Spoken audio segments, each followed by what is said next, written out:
In this video, we're going into the essential steps that you need to take if you are looking to buy real estate in Germany. Today, I have Hans with me from German Realty. So, welcome Hans to the channel. Thanks for having me. A quick introduction about Hans. He has been helping expats just like you, coaching and mentoring them in the steps that are essential to buying real estate in Germany. So don't forget to check out more about his offerings. So let's just dive directly into the conversation of buying real estate.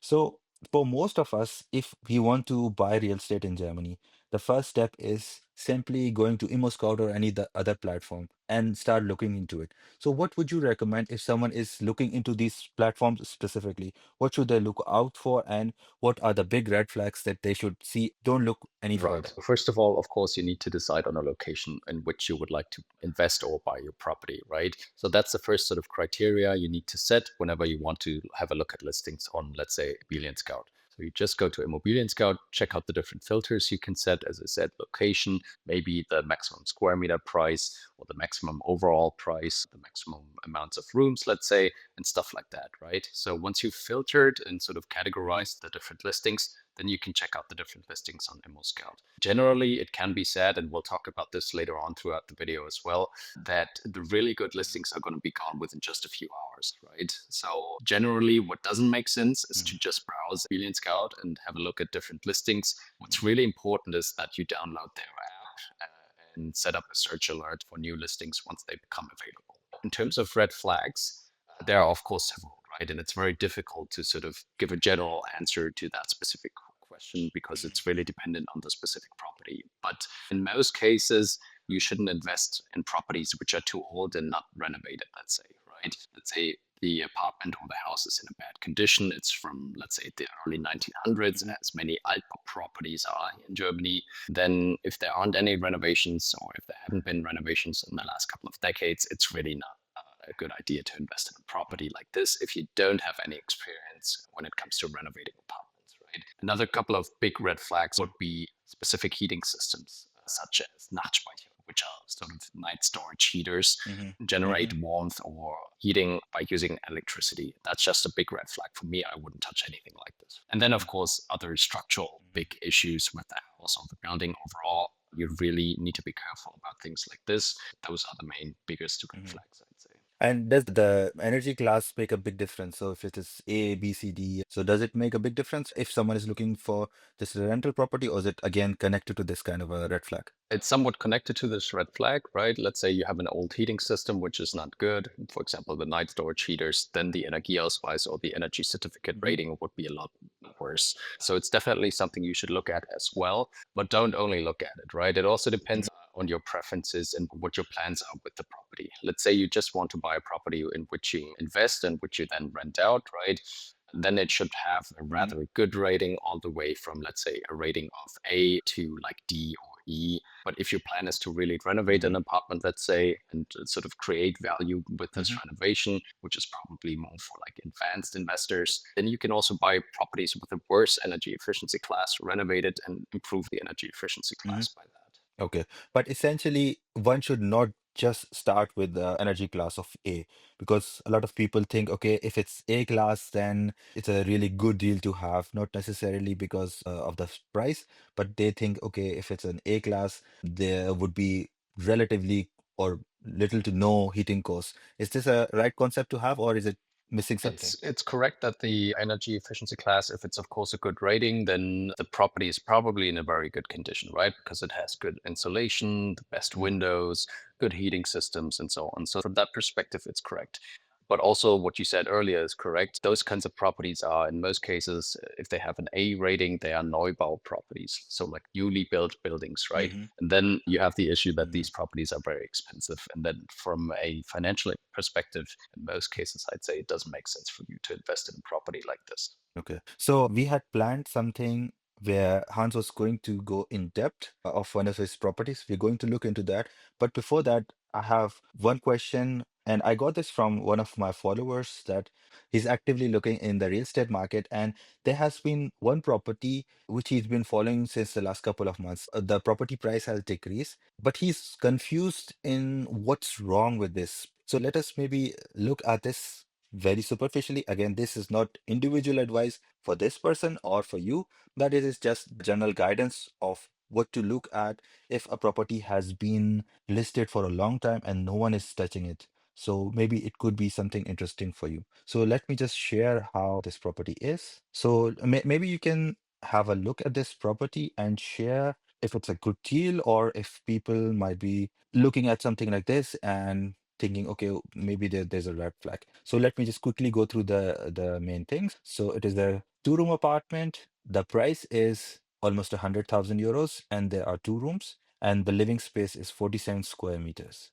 Maybe Hans, you can shed some more light when people are writing two rooms, two bedrooms. Is it necessarily two bedrooms, or does a living room also be considered as a bedroom? Yes, there's sometimes a misconception around that topic, but in most cases, the number of rooms also include the living room, right? What they don't include, of course, is the bathroom and let's say the kitchen. That's usually not included in the amount of rooms that are shown on ImmoScout listings, for example.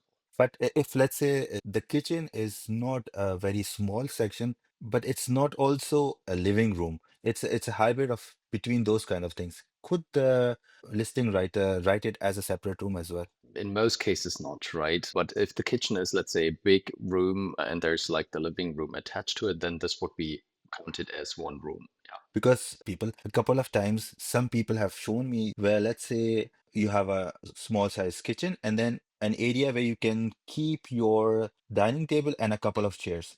And that listing had this kitchen as a separate room. So essentially, it's not that big of a room, but not just a kitchen. So could someone be allowed to write something like that? I don't think there's a fixed rule about it. So technically, I think you're allowed to Okay. do it. But in most cases, and most brokers who sort of work professionally, they wouldn't include it as a separate room. Please hit the like button if you're getting value from this video, hit the hype button if you see it, and consider subscribing. So let me just continue with this kind of this listing. So the purchase price is 99,000 euros. The price per square meter is 2,106, and the maintenance fee is 420 euros. So, and then we have the other details. So the year of construction is 2010, and this house has been modernized in 2021. They have central heating, and the energy source is gas. So maybe you can give us certain pointers to why this property has been here since a couple of months. Obviously, again, not direct advice for people, just as an Sure. expert. So what I usually do, and that's something we can start off with here in a second, is that I have a look at the pictures because I want to get an understanding of the property, right? But what we can see already Hmm. and the content you went through is that the property has been listed, as you said as well, on the market for several months. And that's why they also reduced the price Yeah. to what was it, Hmm. 119,000 euros to 99,000 Yes. euros, right? So you can see already they weren't able Hmm. to sell the property in the last couple of weeks or months. And that's why Hmm. they reduced the price in order to attract more customers or people. And that's generally Hmm. not a good sign for the seller, right? Of course, if the Yeah. property Yeah. has been on the market for a longer period of time and he's not able to get this amount of money, then he needs to go down with the price. And that might give you an edge later Hmm. on, whenever, in case, let's say, you want to invest in this property, you want to buy it, to negotiate the price down even further because it has been on the market for that long. Now, let's get back to what I said initially, right? The really good offers are going to be gone within just a few hours or days, right? So Yeah. it's probably not a good investment, or most people don't see it as a good investment. They're not interested in the property, at least for the higher price, which was 119,000 euros earlier, right? So that's the first kind of thing to Hmm. notice. I think in general, this is a good purchase price, right? In terms of just the amount of money. It's very easy to get a property like this and to get financing for a property like this with this price of 100K. So that's very good, of course. Now, in terms of the square meter price, that's something we can touch on later on as well. The square meter price, of course, Hmm. always depends on the very specific location of the property, which means you can't compare Hmm. an apartment in, let's say, Villingen-Schwenning to one in Berlin or Stuttgart or whatever. So Hmm. that's Yeah, always for something sure. sort of analyzed individually. Now, what we can see here as well is the maintenance fee of 420 euros. Now, the apartment is very small, right? Two bedrooms, as we said, 45 Hmm. square meters. So it's not a huge apartment, which means that there's not a big or a lot of space which needs to be heated up. And that's where the maintenance fee of 420 euros is very, very high. The Hausgeld is split up into allocable costs, which the renter pays for, and that Hmm. includes, let's say, heating and other sort of costs, and non-allocable costs, which the property owner needs to pay for. And that includes like maintenance, reserve fund contributions, and so on, right? And together they form this Hmm. Hausgeld or the management fee here. And that's a lot of money, essentially, right? And that tells you already there's Hmm. something probably not correct with this apartment or the house overall. And I would assume, as you also mentioned, the construction year of 1910, that it's probably the heating which costs a lot of money. And that's why the Hausgeld or the maintenance fee is so high. But that's something we would need to evaluate in the process going further. Let's make some assumptions. Even though this apartment itself has been renovated, even it's not necessary that the heating system or the other systems necessary for the building themselves have been Right. renovated. Could this be Definitely. a Yes. problem? Yes. I mean, they can indicate that they renovated the apartment, but it's never really shown what has been renovated in detail, right? Just Mm, another example, you could superficially sort of renovate the top layer of the whole apartment, right? Paint the walls and mhm, whatnot, right? But mm, the inner condition of the apartment, yeah. let's say the pipes and so on, they can still be 100 Mm, years old. So even if they indicate that it has been mhm. renovated, it really depends on how thorough they've done that. Okay. So maybe would someone, okay, if someone has written renovation and if someone has written core renovation or Sanierung, will it make a difference? So if it's a core renovation, have they updated the pipes or what does it usually mean? Yes, in most cases, the Kernsanierung, the core renovation indicates that they renovated a lot more, right? As you said, maybe those pipes, but also Mhm. that is not specified, right? Basically, there's no fixed rule Okay. about it. Even if they write Kernsanierung, it could mean pretty much anything, right? It's a little bit more thorough than just a scoop Mm. of the renovation, but those are not defined terms, and people and brokers, especially, they use Mm. them interchangeably. I always thought that this, if a broker or if a listing has this core renovation written, so it means that they have probably brought the building to almost the standard of a new building. Obviously, it's not a new building, but as close as possible. But as you said, this is not something that is Right. standardized, so anything can be meant by it. Okay. So as you said, one of the biggest red flags, as you mentioned, is probably the maintenance fee, which is causing this property to be not sold as quickly. And I mean, maybe just to add a few more sentences about this section here, what you can see here as well is the buyer's commission of 4.76%. And that's elevated from what the standard is. Usually you pay 3.57% in the broker commission as a buyer. By the way, the seller also pays this amount, but this one here is elevated to Mhm. 4.76%. So it's higher than the standard percentage. Okay. Could it be that this percentage has remained constant relative to the old price? Could that be an issue? The original listing price was 110,000 euros or 120, and because they reduced 20%, but the commission price remained constant. Could this be a problem? I wouldn't say so. It really depends on the Okay. broker's preferences. Okay. Interesting. So another point that we should definitely look into is the standard commissions from brokers and what the individual listing is showing in terms of Definitely. the Yes. commission. Okay. Interesting. And maybe one last thing, do you see maybe in most or in some ImmoScout listings, they also show the energy efficiency class of that property? Is that shown in here? Do you know that? Let me just see. It's not Okay. shown here. Because then we would, of course, also be able to derive a little bit more information about the energy efficiency class or the overall energy consumption of that building, right? But just as a hint, Mm, once you express your interest to a property like this, the broker needs, by law, they are legally required to send mhm, you the Energieausweis, and then you can have a look at it and check out why these costs might be so high. Right? Same goes for the so-called Abrechnung or the okay. Wirtschaftsplan, two other documents which are really important for investors to analyze a property. And then you can see exactly Mm. how much of that Hausgeld or management fee is split up into, let's say, heating and other costs. Okay, so let's go back and look into one of the properties that Hans has bought. He has a lot of experience buying, and as I said in the beginning, he does mentor a lot of you. If you're interested, you can get his mentorship plan. Let's look at one of Hans' properties. Let me give you a little bit more information on the property, which we're going to discuss in the next couple of minutes. Mm, This is a very small apartment. mm, It's in a city in Freiburg, in a very good location, close to the mhm, old part of the town. It's a very basic property. mhm, I would say it's a very good beginner friendly sort of investment you could make as an expat specifically. So, what we can see here is this big building, which has around 100 different student apartments in that building. So, you can see already it's fairly big, right?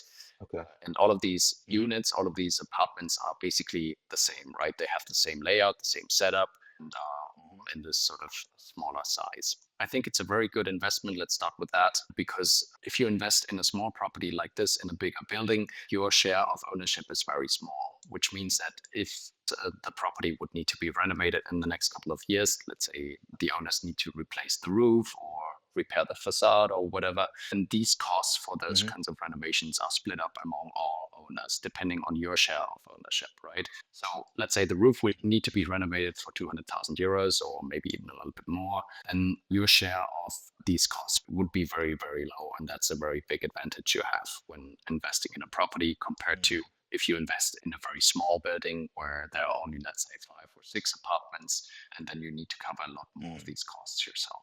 So Interesting. Mm-hmm. let's have a look maybe at the exposé. And this is the standard document which you get from the broker or the seller once you express your interest to a property. And as I said, this is a very good example. And this is actually also the first property I bought myself, right? And let me just Mm-hmm. similarly to what we did just now in ImmoScout, go through the property in detail and let me show you what Mm-hmm. it entails, right? As you can see here, the exposé is basically the document which gives you an overview of the property itself. It's a very small apartment here, 26 square meters, so basically just a one-bedroom apartment. They listed it for 130,000 euros. I was able to buy it for 105,000 euros. I was able to negotiate the price down a little bit, which I think is interesting to some of you. You can see one picture here already, nothing special, right? The renter is living in it. It's just a one-bedroom apartment, and we'll see some more photos here in a second as well. This property was built in 1983. They're using gas as a heating system. And you can see already here as well, the Hausgeld or the management fee is rather low with 172 euros, right? So that's something I'm, of course, looking into in more detail throughout my due diligence process. Mm-hmm. We also see the cold rent here, which is 400 euros and the broker commission of 3.57%. So as I said, what I usually do at the beginning is I check out the photos just to get an overview of the property and get a glimpse or feeling of what that looks like, right? So again, nothing special, just a one-bedroom apartment, which means that the living room and sort of the bedroom are just one room. And then what you have in smaller properties like this is a very small kitchen area. And I'm just going to zoom in here a little bit. Of Mm-hmm. course, doesn't look the nicest, right? You have these old tiles, you have an Yeah. old fuse, but that's totally fine, especially if you invest in a property in a very good location, like in Freiburg, a highly sought after area where there's a lot of shortage in terms of rental properties. People are really willing to rent out an apartment like this, even if it looks a little bit older, right? Mm-hmm. That's very important. Properties, they don't need to be fancy, shiny, right? As long as you invest in a location which is highly sought after, it's okay if the property is a little bit older and looks that way. So here again, the bathroom also not too appealing, I'd say. I don't like these brown tiles, but that's totally fine for me as a beginner. For me as an investor, I Mm-hmm. of course think about renovating the apartment at some point, but it's nothing I need to do within the next couple of years. There's also a small So balcony here, here. yes, exactly. So when you're looking into properties, how essential is it for an apartment to have a balcony, in your opinion? Of course, it depends again on the location. Let's say if you invest in a big city, then it's of course nice to have this balcony, right?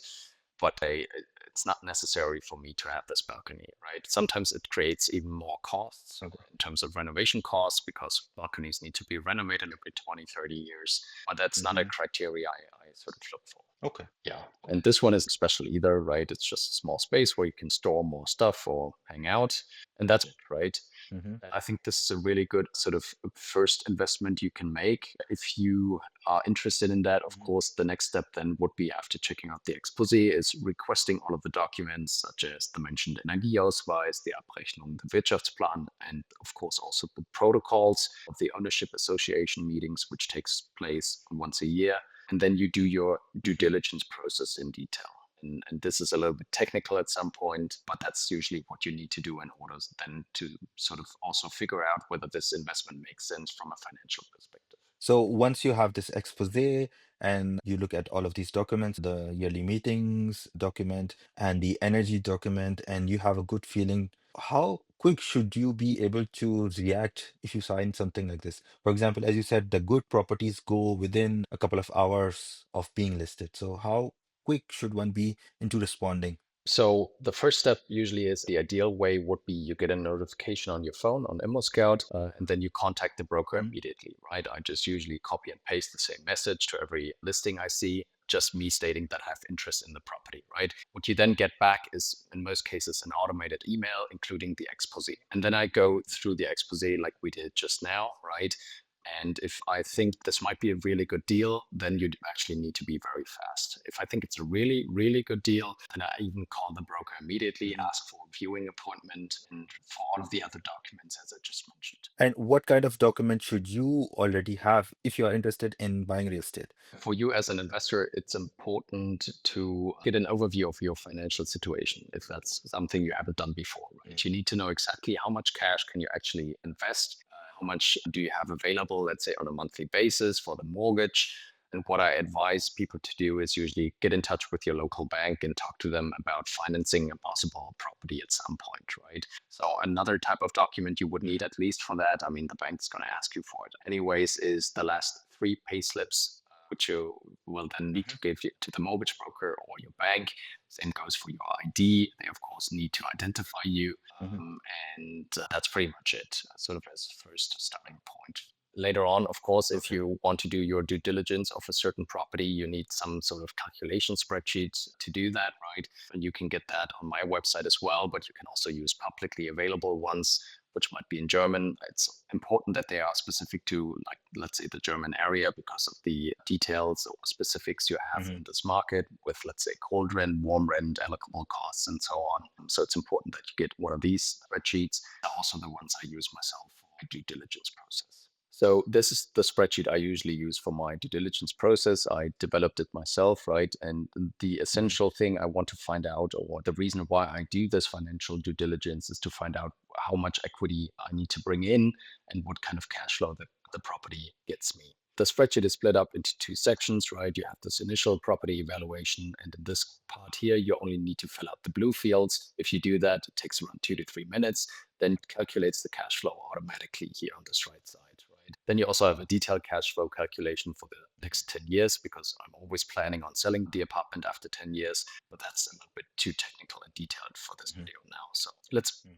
just quickly dive deeper into this one, right? By the way, if you're interested in the spreadsheet, you can Mhm. also get it on my website, germanrealty.org, if you want to buy it. So this is exactly the calculation I did for the property we just looked at. You can see the address here, the amount of square meters, the purchase price, then the closing costs, such as broker fees, notary fees, land registry office fees, and the property transfer Mhm. tax. If you fill out all of this information and also the cold rent and some basic assumptions in terms of depreciation, cost increase, and so on, then you get this cash flow over here, which really tells you how much equity or how much cash you need to spend on a monthly basis, or whether you actually get cash if you have a positive cash flow out of this investment, right? So in this case, I financed 100% of the Mhm. property, meaning the whole purchase price. I had to pay an interest rate of 4.1% in this case, and I'm repaying 1.5% of the loan per year. So then this cash flow is positive, as we can see here, right? It's 8.77 euros, which means that I'm getting 8 euros on a monthly basis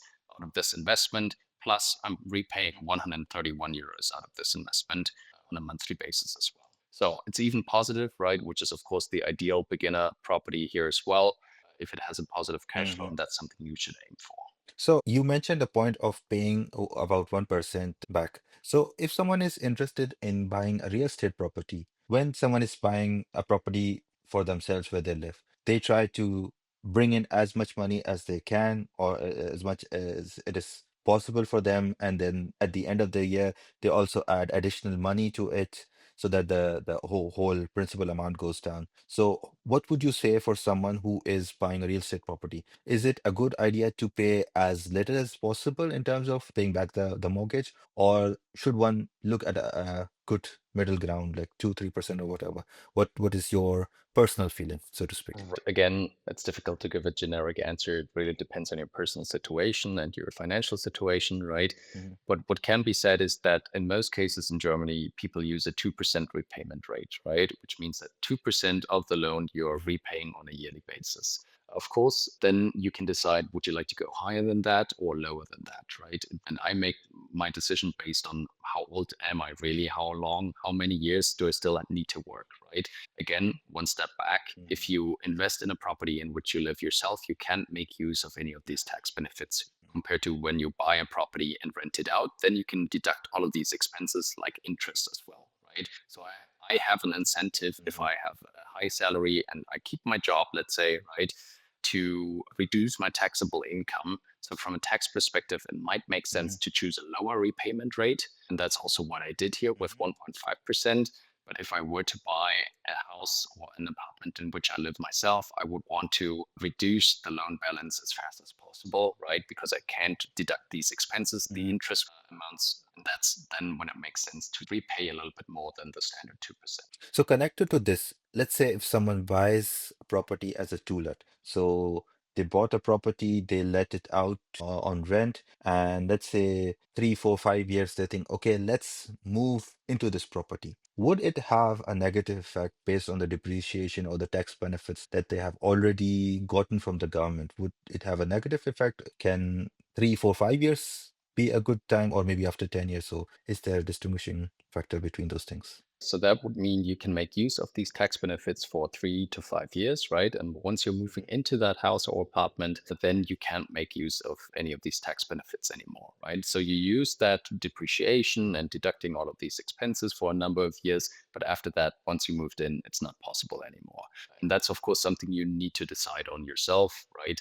Whether that makes sense for your specific financial situation. But I'm always a big fan of keeping the apartment for 10 years and then selling it right away, either to a third party individual or to my wife or into my corporate structure, let's say. Okay, interesting. But there's generally no negative aspect from the government thinking that you utilize these tax benefits for 3, 4, 5, or whatever years, and then you moved into that property yourself. So technically, it's not It's a not big like deal. you have to pay it back, right? The tax benefits you get in the Hmm. first period, let's say, it's not like you have to pay it back. No, there's no disadvantage for you in that. Interesting.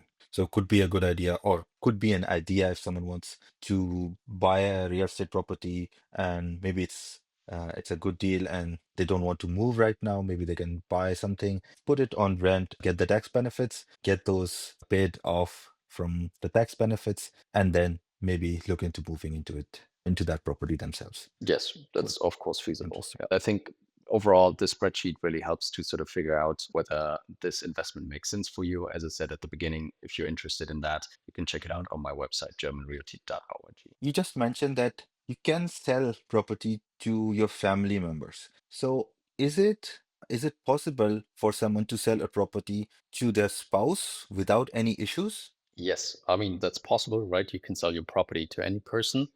Of course, what happens if you sell your property is that your spouse would need to pay the Grunderwerbsteuer, the so-called transfer tax, right? Again, and these other closing costs we had, which you've seen in the spreadsheet as well, right? But why this makes sense is, again, the tax benefits you get on this, right?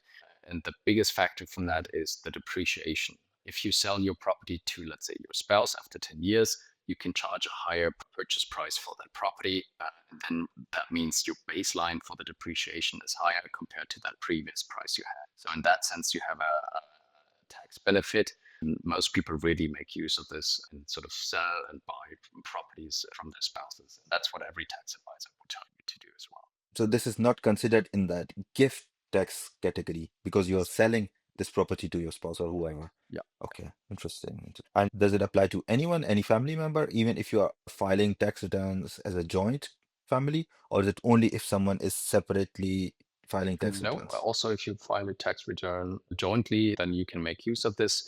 Of course, you can do the same program or the same sort of procedure with your siblings, let's say. That could also work. But of Hmm. course, you'll want to keep it in your close family, so only to Hmm. your spouse or whatever. Yeah. So that's why most people do Mhm. that. I never really looked into this kind of a thing because one of the negative points that people talk about in Germany is the high amount of taxes. But the tax code is really interesting. It's really something that if you are really aware of how the system works, you can take advantage of many things. So thanks, Hans, for sharing your insights. If anyone is interested, they can get coaching or mentorship from Hans. So thanks, Hans, for joining me today. Thanks, Essen, for having me. It was a pleasure. Always fun to talk to you. And let's stay in touch. If you want to get started with real estate, you can watch this video. And in this video, I share buying versus renting in Germany.